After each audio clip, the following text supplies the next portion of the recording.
विद्यार्थी मित्रांनो, आपण या ठिकाणी बोर्डाची मार्च 2025 गणित भाग 1 ही प्रश्नपत्रिका अभ्यासत आहोत मराठी माध्यमसाठी. तर या पूर्वी आपण या प्रश्नपत्रिकेतील या ठिकाणी 4 प्रश्न पूर्ण केलेले आहेत. आपण 5वा प्रश्न, शेवटचा प्रश्न आपण सोडवत आहोत. यामध्ये एक उपप्रश्न सोडवायचा, तो 3 गुणाचा आहे. तर चला मग आपण प्रश्न लक्षात घेऊया. प्रश्न जर आपल्याला समजला, प्रश्न महत्त्वाचा आहे, प्रश्न समजला तर तुम्हाला उत्तराकडे सहज जाता येईल. तर कॉन्सन्ट्रेट आपण प्रश्नावर होऊया. प्रश्न आपल्याला काय सांगतोय, काय दिशा देतोय, उत्तरापर्यंत कसा पोहोचवतोय, तर आपण चला तर मग पाहूया. या ठिकाणी प्रश्नाचं वाचन आपण निरीक्षण करूया. पुढीलपैकी कोणताही एक उपप्रश्न सोडवा. नंबर 1 उपप्रश्न आहे, एकाच आलेख कागदावर 2x बरोबर y अधिक 2 व 4x अधिक 3y बरोबर 24 या समीकरणांना दर्शवणारे आलेख काढायचे आणि x अक्ष आणि वरील रेषांनी तयार झालेला त्रिकोणाचे क्षेत्रफळ काढायचे आहे. अगोदर आपण प्रश्न समजून घेऊया. या ठिकाणी काय करायचं, आपल्याला 2 चलातील हे 2 समीकरणं दिलेली आहेत. तर त्यांचा आपण आलेख काढूया. आणि मग आलेख काढल्यानंतर म्हणजे त्या ठिकाणी आपल्याला 2 रेषा मिळणार आहेत. त्या रेषा आपण काढल्यानंतर x अक्षाशी या ठिकाणी एक त्रिकोण मिळणार आहे, x अक्षाशी तयार होणारा, आणि मग त्या त्रिकोणाचं क्षेत्रफळ पण काढायचं आहे. सर्वात प्रथम आपल्याला हे जे 2 चलातील समीकरण दिलेली आहेत 2, तर त्यामध्ये x आणि y हे चलपद आहेत. तर त्यांचा आपल्याला आलेख कसा काढावा लागेल? आलेख काढण्यासाठी आपल्याला काय करावं लागेल, या समीकरणाला एका चलपदामध्ये आपण रूपांतर करूया. आपल्याला रूपांतर केल्यानंतर एका चलपदाच्या किमती आपण या ठिकाणी प्रयत्नप्रमाण पद्धतीनं घेणार आहोत आणि दुसऱ्या चलपदाच्या किमती मिळतील. त्या परत ठेवल्यानंतर आपल्याला दोन्ही चलपदाच्या किमती मिळतील. तर आपण पाहूया नेमकं काय आहे. बघा, या ठिकाणी समीकरण जे आहे 2x बरोबर y अधिक 2, तर या ठिकाणी आपण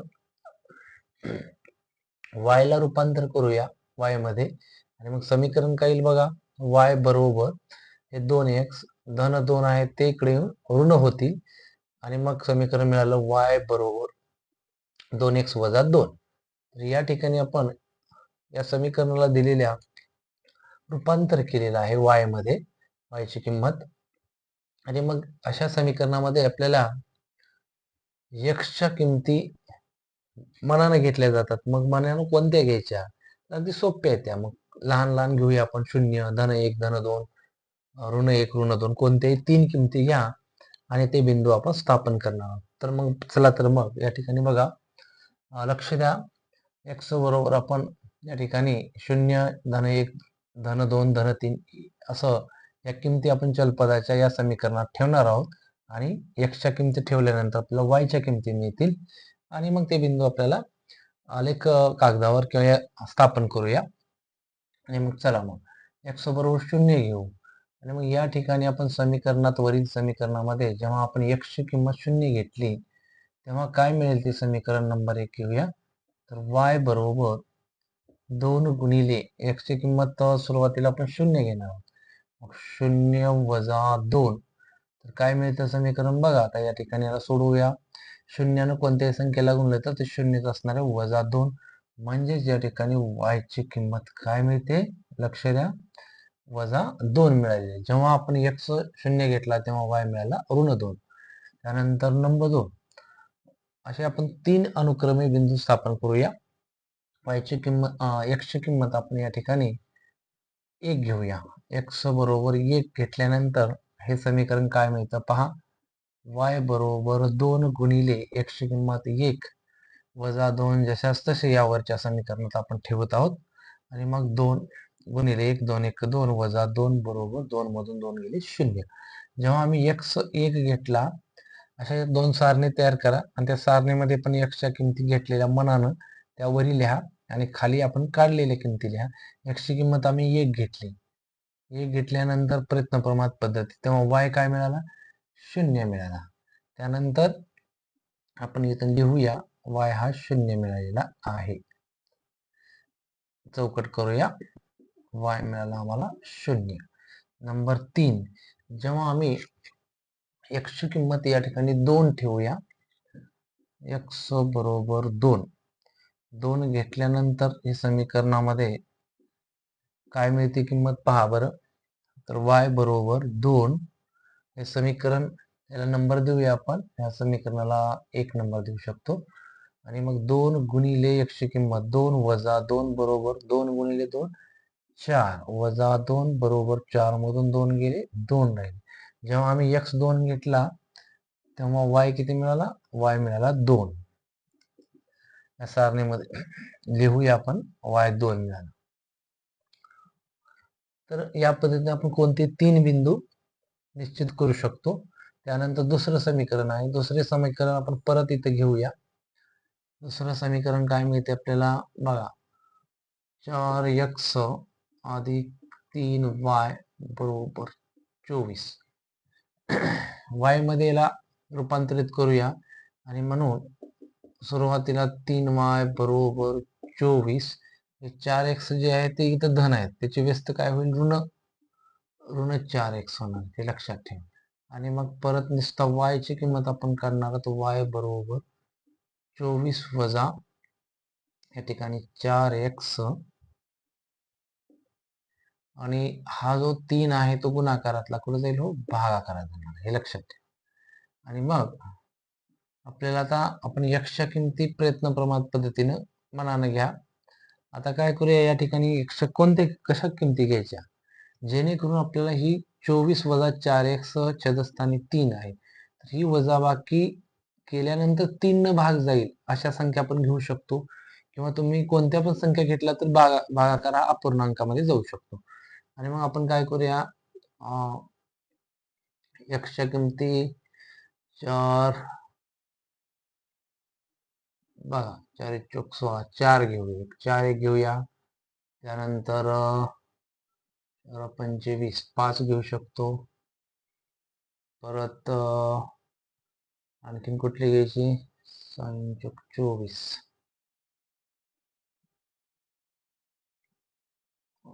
या ठिकाणी 6 पण घेऊ शकतो. बघूया काय काय मिळतील.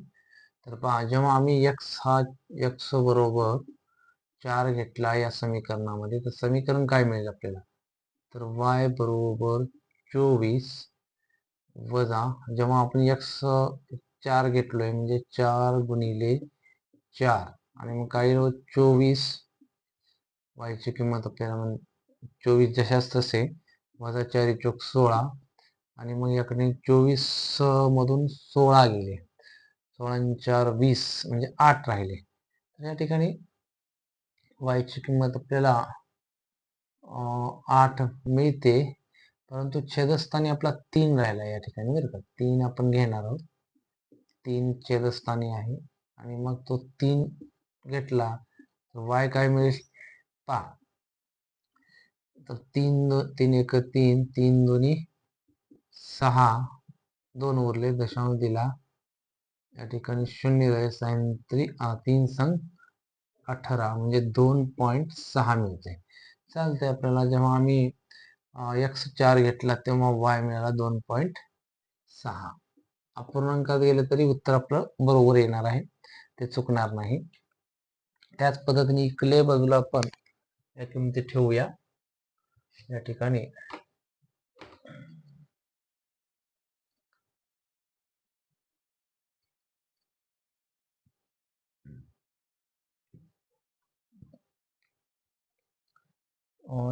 चेक करू शकतो आपण. 4 चौक 16, 16 4 20 8, 3 2 6 7 8, 2 उरले, दशांश दिला, 20 बरोबर.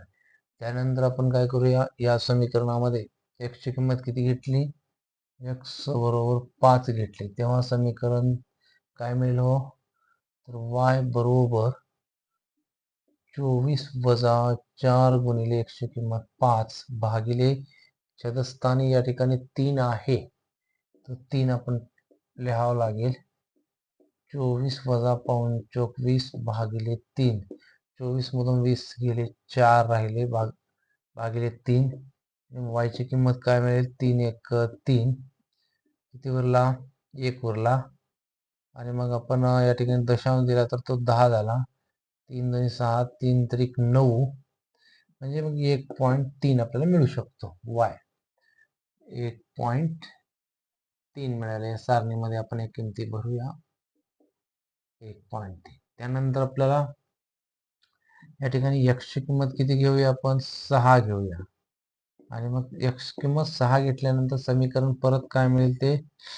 तर y बरोबर या ठिकाणी 24 वजा, समीकरण याला नंबर देऊ शकता.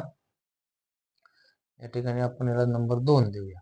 आणि मग वजा 4 गुणिले x ची किंमत किती ठेवली आपण? 6 भागिले 3.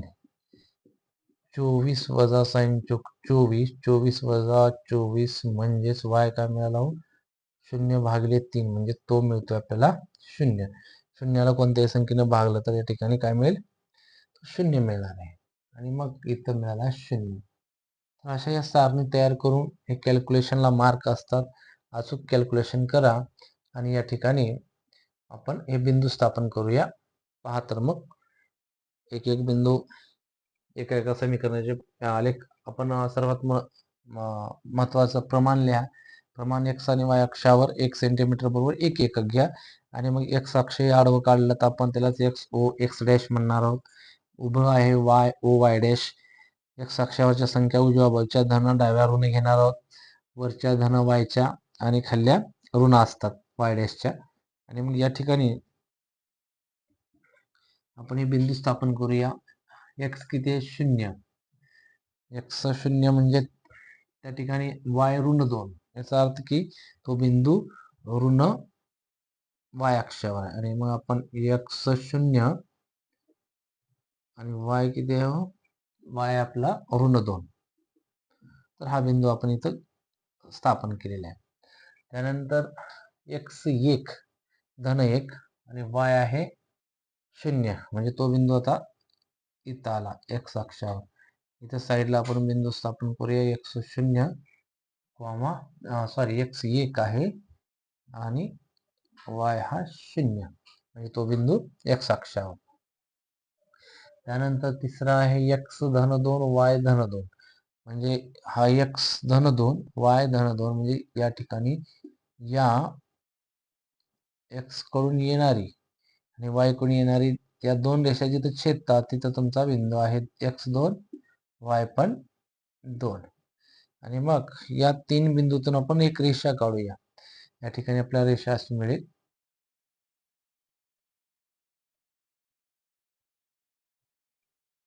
ही आपल्याला पट्टीच्या साहाय्याने आपण रेषा काढू शकतो. अशी रेषा मिळाली. त्यानंतर आपण जे दुसरं समीकरण आहे त्याच्यावरून ते बिंदू स्थापन करून दुसरी रेषा मिळवूया.